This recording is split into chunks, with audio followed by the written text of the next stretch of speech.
It is the fall of 1862. You and I have just enlisted for 9 months of service in the 151st Pennsylvania Volunteer Infantry. Now fast forward to July of 1863. We haven't seen much combat and we only have a few weeks left in our service. There's just one thing standing in our way: the Battle of Gettysburg. How will this 9-month regiment fare in the war's bloodiest battle? We're going to dive into the story of the 151st Pennsylvania and see if they become the unsung heroes of McPherson's Ridge.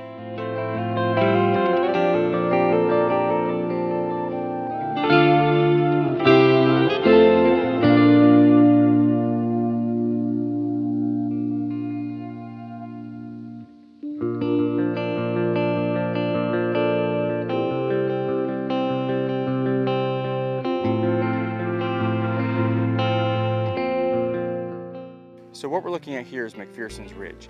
And this position before us would have been the location of Chapman Biddle's brigade, who would have arrived after some of the early morning fighting that was taking place here at Gettysburg.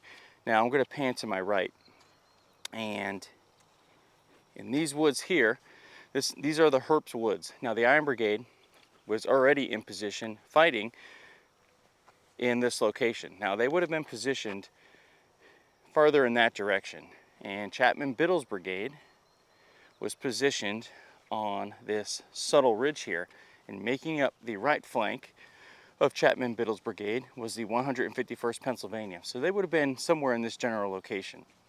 Now they would have been pulled back to the Seminary, where there were hastily built breastworks for a last stand type of defense in that location, and you can see the Seminary there. So they would have originally taken up position here, and they would have been pulled back to the Seminary as a reserve. So there was a midday lull here at the fighting where things were kind of peaceful, but the Confederates were regrouping and getting ready to launch another assault in this general location here. Now, as the 151st was coming into line of battle here, they would have passed the body of their corps commander, General John Reynolds. And there was a quote from the 151st stating, "Many a tear fell at the sight of the stretcher," as Reynolds' body was passing by Chapman Biddle's brigade before they came into line of battle here. So you can just imagine that was probably a little demoralizing. Something else I want to point out is you can see Biddle's brigade was somewhere in this area, and the Iron Brigade, like we just touched on, was on the other side of the Herbst Woods here. So there was kind of a natural gap in the line here. So that wouldn't really bode well for the Union defense here on McPherson's Ridge. So around 2:30 in the afternoon, things began to become a little precarious for the Union here. So in this field across you on the camera here, you would have had elements of Pettigrew's North Carolina Brigade. I believe it was the 52nd North Carolina and the 47th North Carolina. And they began to drive back Chapman Biddle's brigade here on this ridge before us here. And this gap between Biddle's brigade and the Iron Brigade began to widen, which in turn would put a lot more pressure on the Iron Brigade here. So they were already having enough issues with the 11th North Carolina along with the 26th North Carolina. The 26th North Carolina and the 24th Michigan were in a absolute slugfest, just decimating each other on this ridge down the road here. And the Iron Brigade had been fighting here since early in the morning, so they were just about tapped out of resources here. So Biddle's brigade began pulling back, and the Iron Brigade began faltering under the pressure now on their left flank. So the 151st Pennsylvania was told to advance up this ridge and plug this gap. And as they were arriving in this area here, the Iron Brigade was beginning to pull back. Now you can see their monument just before you here, but their lines probably would have been a little closer to the Herbst Woods area and probably extended a little past this road before you on the camera here. Now, something that's interesting about the 151st Pennsylvania is it was called the School Teachers Regiment. Now, as stories change over time, they got this name because it was believed that a large contingent of school teachers made up the 151st Pennsylvania. However, Michael Dreese's book, Like Ripe Apples in a Storm, discovered that there was only about 60 teachers, which is still a pretty impressive number. Now, their commander, Lieutenant Colonel George McFarland, was also a teacher, and I believe he was a principal of a Pennsylvania area academy. So this story intrigued me. Now, honestly, I didn't really know about it until I heard it on the Addressing Gettysburg podcast by Matt Callery. And it really intrigued me because my wife's a history teacher. So I was naturally drawn to learning about this regiment. So here is the marker of the 151st Pennsylvania Infantry, also known as the School Teachers Regiment.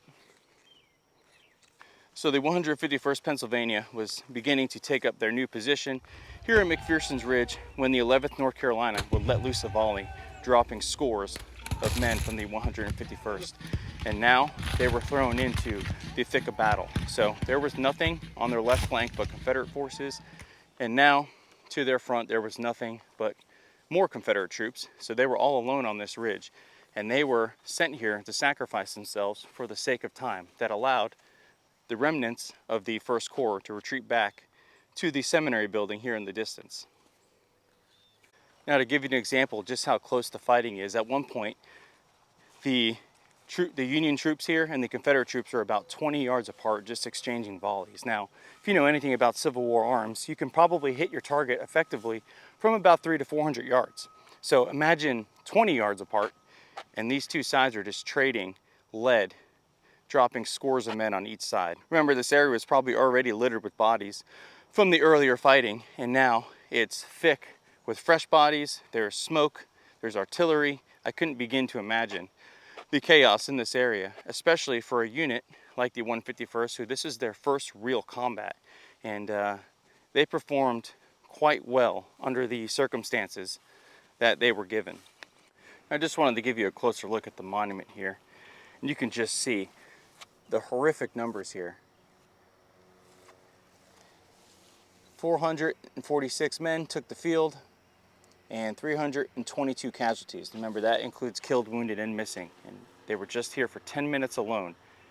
And Corporal Henry D. Conrad, someone laid a wreath in his honor here. Now, I don't know his story, but I'm certainly going to look it up after I get home from the Gettysburg battlefield here.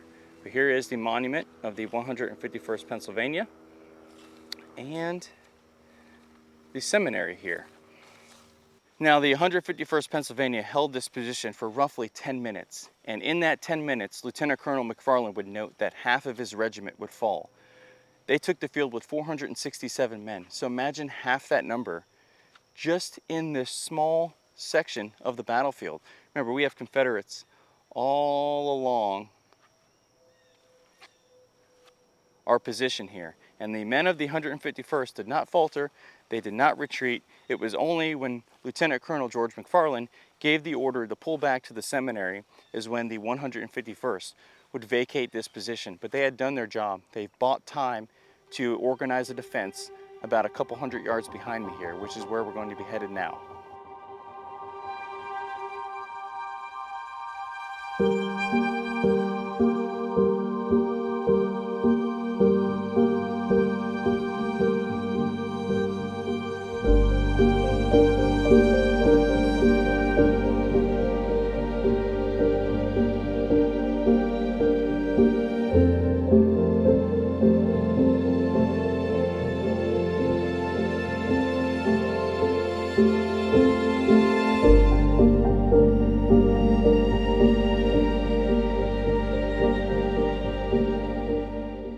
So we are looking back towards the Herbst Woods or McPherson's Ridge, and just to kind of reorient you as to where we are back where the breastworks would have been constructed around the seminary. Now you can see them before us here.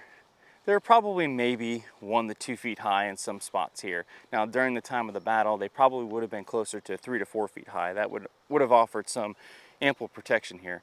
But as the Union defense would have been collapsing, of course, this is the area where the 151st was originally positioned in reserve. And like we just touched on, they were brought forward to plug the gap and buy time for the rest of the Union forces. So you had the Iron Brigade in the Herbst Woods here, and to their left you had Chapman Bill's Brigade. So they would have been pulling back to this location. The breastworks would have kind of formed a semicircle around the iconic seminary here. And there's the even more iconic cupola. So I just moved down the line a bit. I just wanted to offer you a different perspective here. We were just on the other side of these makeshift breastworks here. Remember, they were constructed just as a hasty defensive position. The Union had no intentions of permanently holding this location.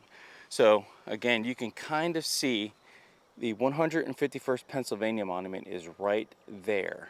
Okay, so they pulled back to this location and they formed their defensive line and began their defense here. Now, I believe they repelled 3 Confederate assaults in this location. And it wasn't until Abner Perrin's South Carolinians took the field where things started getting a little sketchy for the 151st Pennsylvania. And just giving you one more look across the field here, looking towards the Herbst Woods. So the breastworks where we just were right here. Now, I believe it was the 11th South Carolina began to envelop the Union left flank in this general area.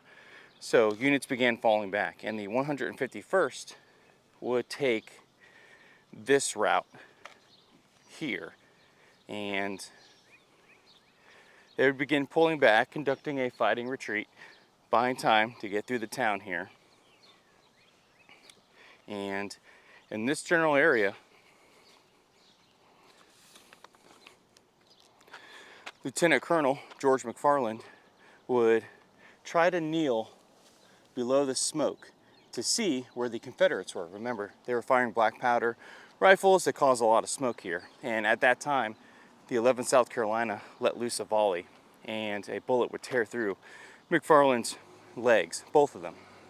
And I'm not sure if it was a single round that hit both legs or if it was 2 separate rounds that hit his legs, but he would fall in this general area here. And Private Lyman Wilson of Company F would attempt to carry McFarland to the seminary here, which was being used as a makeshift field hospital, and he would be brought inside the seminary here, where he would lay in a pool of his own blood for days before receiving care. And George McFarland would survive his wounds. However, he would lose his right leg below the knee here. Now, I thought this sign was pretty interesting. You can see the quote there. "I lay in a pool of my own blood," recalled McFarland, and on late July 3rd, he was placed on a makeshift operating table and his right leg was amputated just below the knee. Now, something else that's interesting is McFarland was the last patient to leave the seminary here.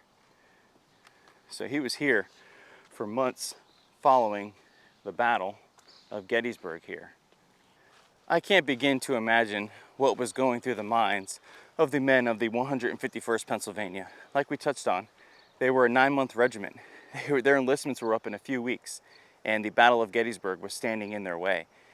How do you fight knowing that you're supposed to be going home in a few weeks, and then you fight with no regard for your own life or personal safety? No doubt in my mind, the 151st Pennsylvania were the unsung heroes of McPherson's Ridge. Out of 467 troops and officers that took the field, 337 would be killed, wounded, and captured for a 72% casualty rate. That is astonishing to me, and it's just a testament to their courage and bravery and their service, and that is all worth remembering. I hope you enjoyed this one, and like I always say, we'll catch you on the next one.